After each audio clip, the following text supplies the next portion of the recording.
Hey everybody, Jane here, and today I'm going to be doing a book versus movie comparison on Cujo, the book by Stephen King, and the Cujo movie that was made in 1983. This is my first viewing of Cujo, and I watched the movie after having read the book. Though I will say I was surprised how scary and well done this movie was for being an 80s movie. So there are going to be some spoilers in this video because we are talking about things that happen in the book versus the movie. So if you are watching this video, just be prepared that we might spoil either the book or the movie. And, you know, if you don't want to be spoiled, maybe wait until you've read the book and the movie and then come back and listen to my thoughts on it. So Cujo is about, for anybody who doesn't know, a Saint Bernard who, after receiving a bat bite, becomes rabid. He goes on a rampage then of killing people, including one of his owners. There's a family that owns him. One of the members of that family is killed, a neighbor is killed, and ultimately a mother and her son are trapped with Cujo. The mother and the son are not the owners of Cujo. The man who owns Cujo has a car repair shop, and the mother and son have arrived because they're having problems with their car. Cujo is rabid, he has killed his owner, and now we have the issue of the car will not start, and these people are trapped inside a car in the heat with a rabid dog. So that is the basis of the Cujo story. I don't have a physical copy of Cujo to hold up because I consumed it as an audio book. And I will say if you're going to read Cujo, that's probably a good way to go because it was 14 plus hours long. And that is one thing I will comment about right now. This movie is 93 minutes. The book was 15 hours. So note, they're going to be quite different. This movie took the essence of the book and boiled it down. It did touch on some of the subplots, and I will say I kind of wish it hadn't because it didn't explore them at all in many cases. So for starters, let's talk about what I think this movie did so well. The best part of this movie was the dog, and I love that they used a real dog. They didn't use a puppet, they didn't use animatronics, they didn't use CGI, although I'm not sure how much CGI they had. This was done in the 80s, and some stuff from the 80s is really cheesy, but this I thought was good. This was legitimately scary, and part of what made it legitimately scary is they have a real Saint Bernard dog throughout, as far as I could tell, almost all of this. And I really loved that. That surprised me. And I'd seen some images from it, which made me think that it was going to be not a real dog. Oh no, it's a real dog. And especially having been grown up with the movie Beethoven, I found it almost more jarring because at the first scene we got happy Beethoven looking dog chasing, a bunny, and then he gets, stuck with these bats, and the bats attack him, and he gets a little sore on his nose, and he's just so freaking cute and big and fluffy. And then by the end, he's got snot and blood and just drool, and it's still the same dog, and it was Beethoven, basically, and it was oh no. So by far, the best thing about this movie is that they used a real dog. I will also say, I watched this movie with my kids, and they were terrified. Partly because it was a real dog, and partly because, we had the discussion that even though what is happening on the screen isn't real, it could be. Rabid dogs are a thing. They are a real-life monster. And I think the fact that not only is rabies a real-life thing that we should be afraid of, but also that this is portrayed by an actual dog. An actual beautiful, big Saint Bernard, just so good. Such a good choice to do that in this version of the movie. I don't know if there are other Cujo versions, and I don't know if those versions don't use a real dog, but this one was awesome as far as having a real dog. As I mentioned, a lot of elements of this, since it is a fairly short movie compared to the size of the book, are taken out. There were some things that I thought that was better. In the book and movie of Cujo, the father, there's a father named Vic, not the father of the dog, but the father of the boy that's trapped with his mom in the car. He is called away on business urgently. And in this movie, I loved that the way we're introduced to that is just a news feature. So in the book, there's a rather long, drawn-out section where we see this child is getting sick, and she starts throwing up, and she's throwing up blood, and her mom rushes her off to the ER, and we later learn that Vic has been part of this advertising company that has been advertising a cereal that had problems with the dye. And it's nothing serious. The dye didn't make anybody sick, but if you were came down with a stomach flu and you threw up this dye, it looked like you were having internal hemorrhaging. So Vic and his partner have to go and deal with the public relations crisis that is happening because of the cereal. Again, I wasn't entirely sure why it's such a big deal. The cereal didn't hurt anybody. The cereal just scared a few people who were already, ill. They just scared people who were sick and throwing up versus doing any damage whatsoever. And it wasn't even a problem with the cereal itself. It was a problem in the dyes that they purchased. There was a bad batch of dyes. So, but in the book, this whole thing about what happened with the dyes and the advertising program that they're going to have to do to fix the relationship with the people because of these dyes in the cereal, it takes up a lot of the book. Everything in the book takes up a lot of the book. Whereas in this, it is literally a newscast. The newscaster comes on. We see an ad for the cereal. Then the newscaster comes on and says, well, you all know the cereal exists, and this thing just happened, and it's a problem. And the dad is like, oh no, that's a problem. I've got to go solve it. And he does. And it's just, I love that that was so quick and so easy, and we just did it that way. Because like I said, in the book, everything is very drawn out. There is also the mother is having an affair. And I will say I felt like in both the book and the movie version, that was kind of drawn out in both. I could have done without the affair entirely, and it's only semi-important to the plot of the book and the movie. Basically, the point of the affair is when people realize she's missing, they think her ex-boyfriend abducted her. That is the only role this thing plays in the plot. In the book, a little bit, you get her being like, did this terrible thing happen to me because I had an affair?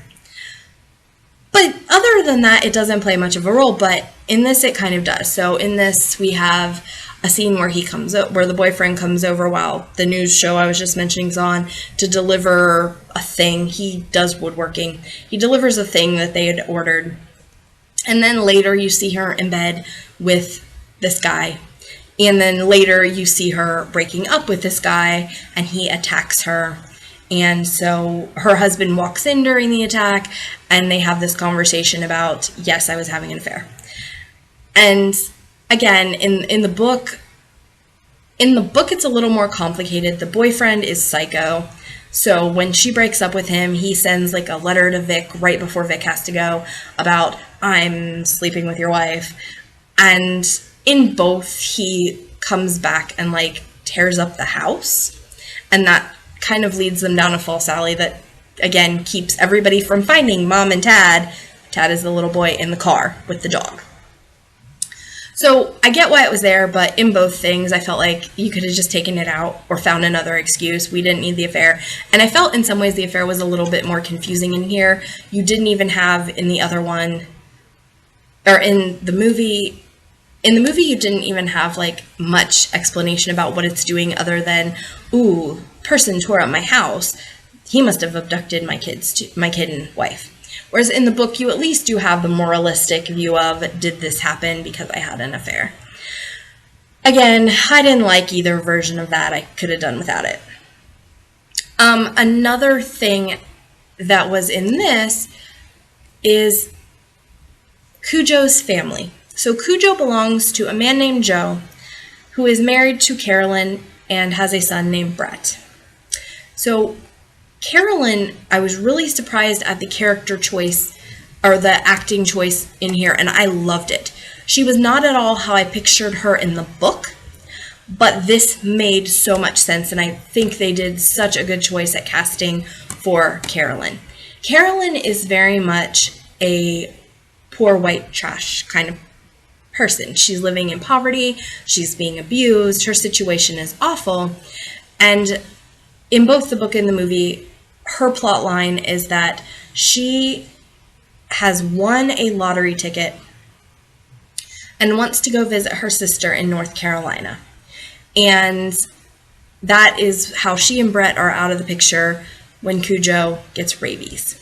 So her and Brett happen to be visiting her sister in North Carolina while Cujo is rabid, and that's why they don't know this is going on. And Joe, her husband, in both the book and the movie, only decides to let her go and do that because he's going to go out and go drinking and carousing with his buddy while his wife and kid are away. Again, this is another thing where what was shown on in the movie didn't make a lot of sense if you hadn't read the book. And I feel like a lot of the things like the affair and this her going to winning the lottery and everything didn't make a lot of sense in the context of the movie if you haven't read the book. I knew what was going on because I'd read the book before I watched the movie, but, you know, we have her be like, hey, I won the lottery, I'm going to go visit my sister. Again, for this movie, that is not super important because here's the thing. In the book, her visit to her sister is a whole complicated subplot.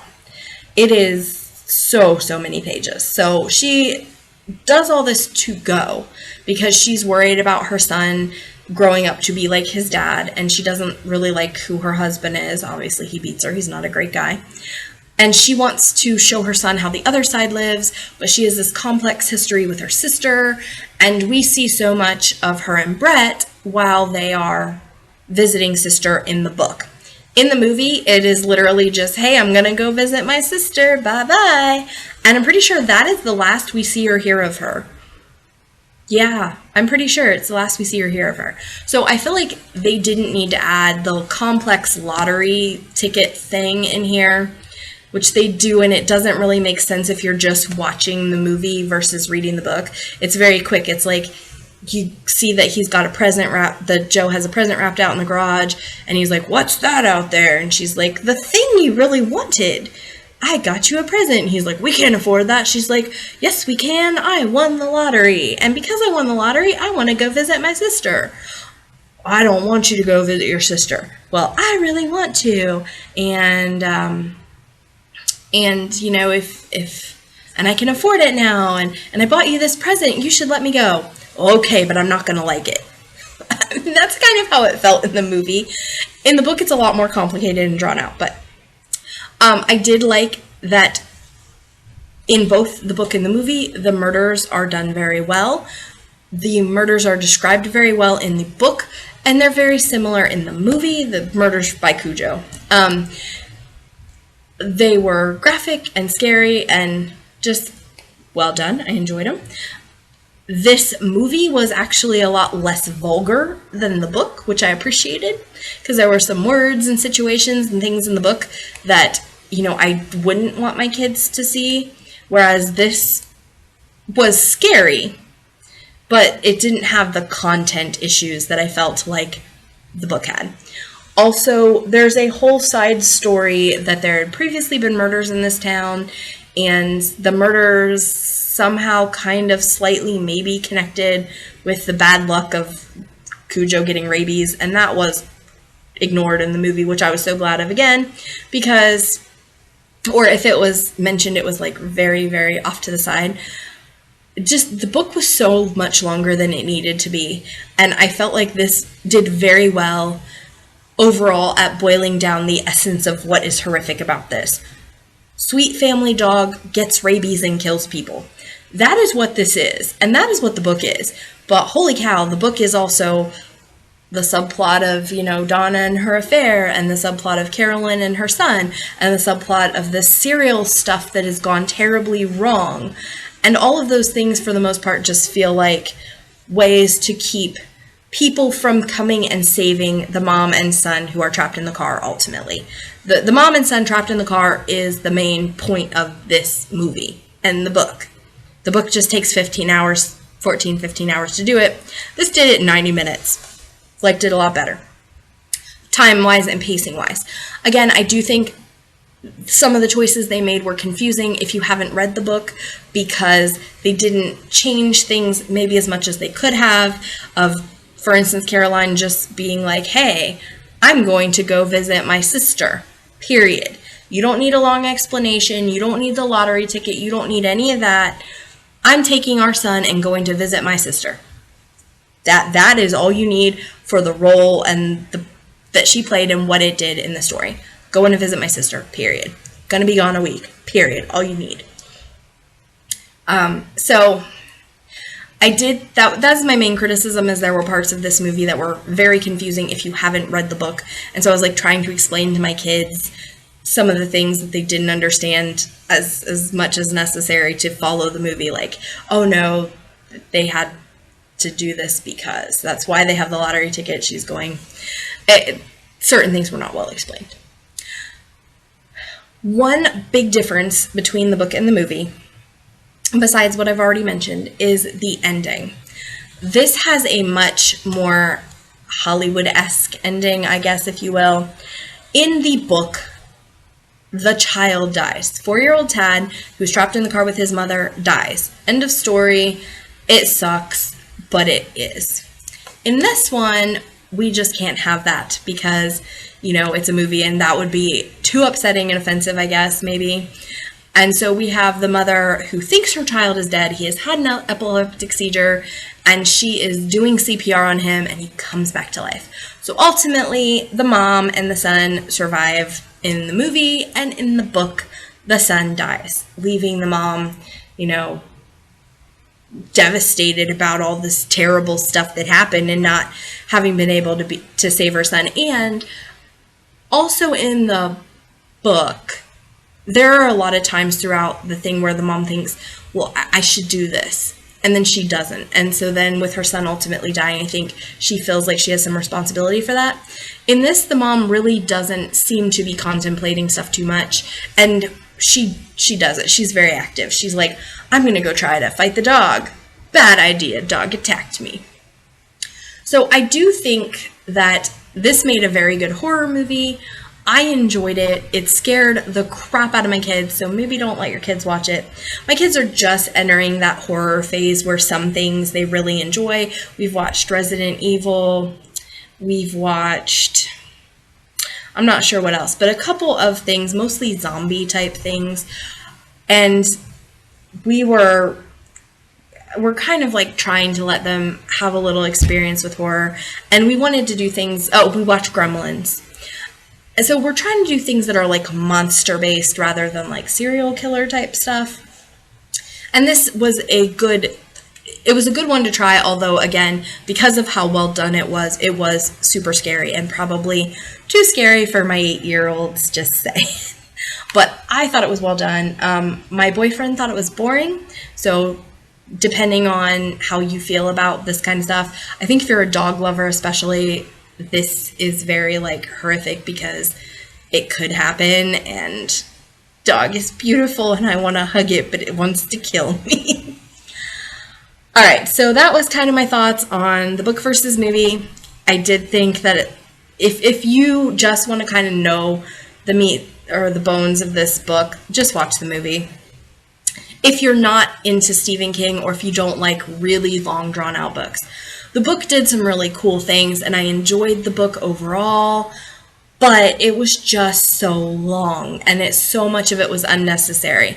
This is the meat and bones of the book, in 90 minutes versus 14 hours for the book. Or I'm sorry, the 90-minute movie versus the 14-hour book.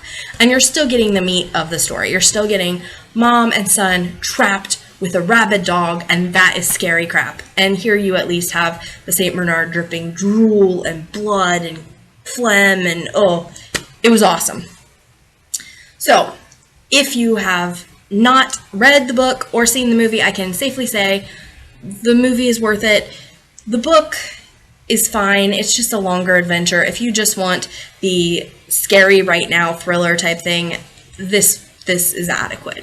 I mean, if you love King and don't mind the tangents and off topic, and we're, instead of spending most of our time with mom and dog, we're talking about Carolyn's relationship with her sister and Donna's and Vic and all that stuff, the book might really be for you. I definitely enjoyed, for what I wanted from it, which was the horror aspect, I really enjoyed the movie a little bit better. All right, guys, this is Jane. My social media is below if you would like to contact me outside of YouTube.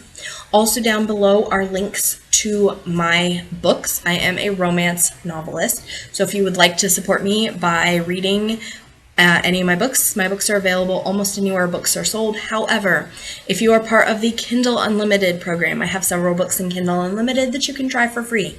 I also have several books available through the Audible romance package. So if you are a romance reader and you have that package, you can try some of my books for free there as well. If you've enjoyed this content, please hit like, and if you'd like more content, please subscribe to the channel. Thank you. I'll see you next time. Bye.